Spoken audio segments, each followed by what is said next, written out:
Hi, welcome to Telugu One Food. I'm your host Chef Savio Pereira and today we'll be making aloo moti tikki. So aloo moti tikki is made up of potato with some Indian spices stuffed with some nuts and then it is crumbed into sago. So let's start making our aloo moti tikki.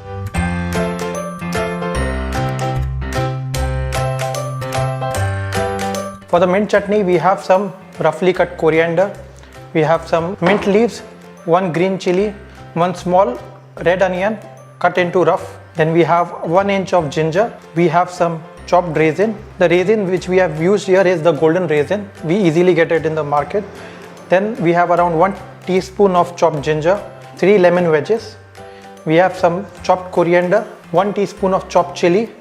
Then we have some roasted cumin powder, salt, some chaat masala. We have some mashed potato over here. Then we have some soaked sago, that is around 150 grams. So whenever you are soaking the sago, always make sure that you soak it for around 30 to 35 minutes and then you quickly strain it. If you keep it in the water for a long time, it will become too mashy and too messy to handle with. So we'll start off by making the mint chutney. For the mint chutney, we have around half cup of roughly cut coriander, then 1 big green chili, roughly cut. Then we have around half cup of mint leaves. We have around 1 inch of ginger with us and around 1 small onion which is roughly cut. Now we'll add a little bit of salt to it. Just a little bit of roasted cumin powder, some chaat masala. Now we'll blend this. While making the chutney, you can add around 4 to 5 cubes of ice cubes into it, or else if you don't have ice cubes, you could also use a little bit of chilled water into it. So we have some chilled water here. So we'll add just a little bit. Do not add too much to it in the beginning, otherwise your chutney will become too thin. We want a thick consistency of the chutney that we can use it as a dip. So our mint chutney is ready now. As you see, we have not made our chutney too smooth over here. You can keep it little coarse. If you feel that you want the chutney to be very smooth, you can grind it for maybe a minute or so. So you will get a smooth chutney out of it. So we have checked the seasoning. We'll need a little bit of more roasted cumin powder, a little bit of salt and some lemon juice. The reason we put lemon juice in the chutney is that it gives a nice bright green color to it. Now we'll mix it.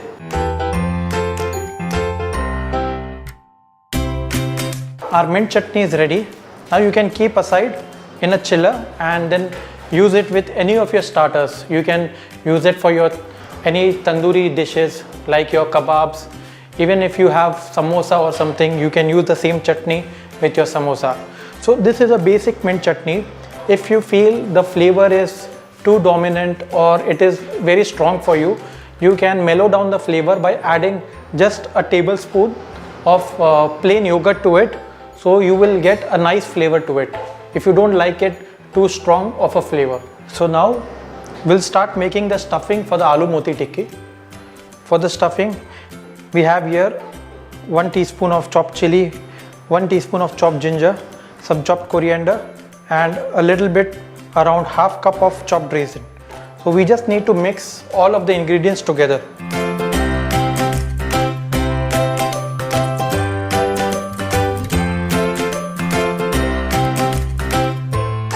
Now we'll just mix it.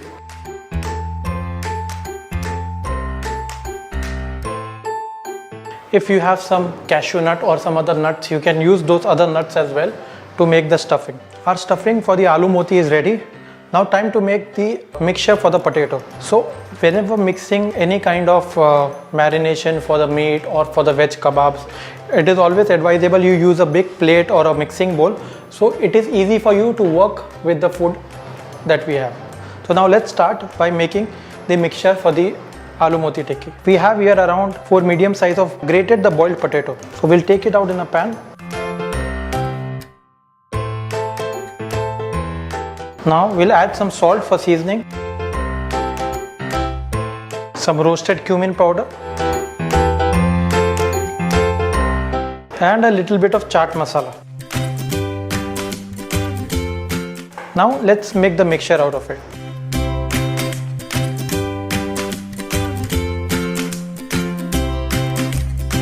Our potato mixture is ready. The reason we are keeping it maybe not too flavorful or not with too much of herbs is because we already have the raisin filling in it. If you overpower with any of the herbs or more spiciness, you will not get that feeling, maybe the flavor that we require.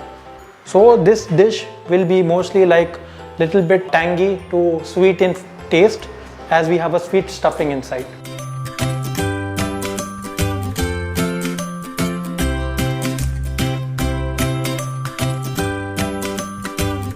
We'll start by stuffing the potatoes. So it depends how big you want your tikki. I would suggest you take a very small dumpling, because once you fry it, the more bigger your tikki is, the more time it will take to cook from inside. We have a small potato dumpling here. Now we'll fill it with a little bit of the raisin stuffing that we have.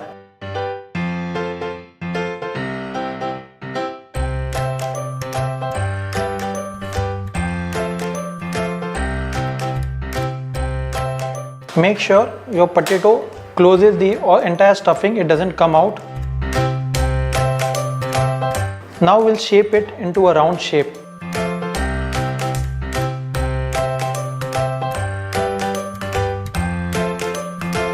If you feel your potato is very difficult to handle, you can keep it in the fridge for maybe 10 minutes till it is nice and firm, and then you can repeat the same procedure that I'm doing here. So now our potato is nice and round.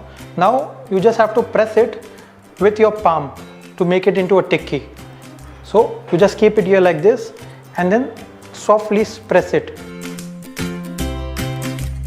So this is how you get the shape.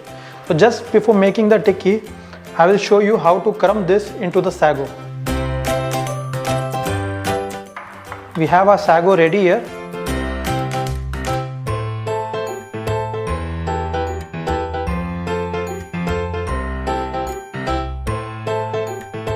You need to cover a potato with the sago like this and then press it so that the sago stays onto the potato. Similarly on this side.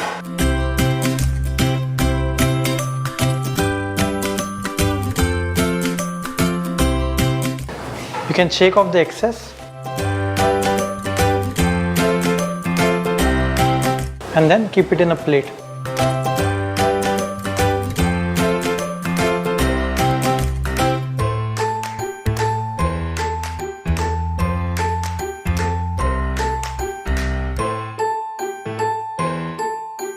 So if you feel that the sago doesn't stick to your potato, you can just take a little bit of water and roll it around the potato and then dip it into the sago. So it will stick to the potato.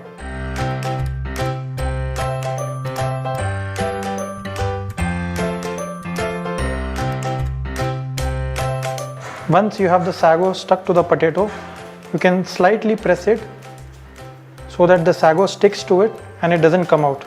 Now with your palm, just press it a little bit to make it into a flat shape.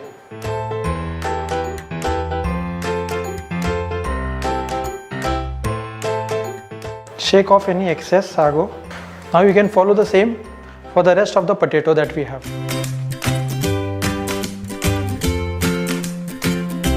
Our aloo moti tikki is nicely coated in sago.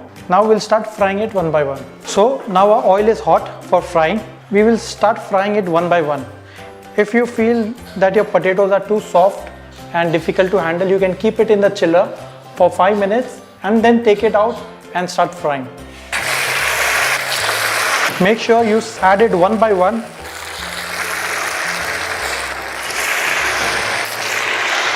Whenever you are frying the aloo moti tikki, always make sure your oil has to be on the high flame so that the outer crust, it becomes nice and crispy. Our tikkis are nice and golden on one side. We'll just turn it on the other side.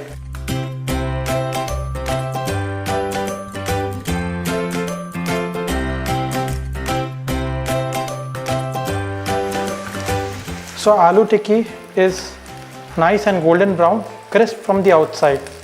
So now we'll start taking it out one by one.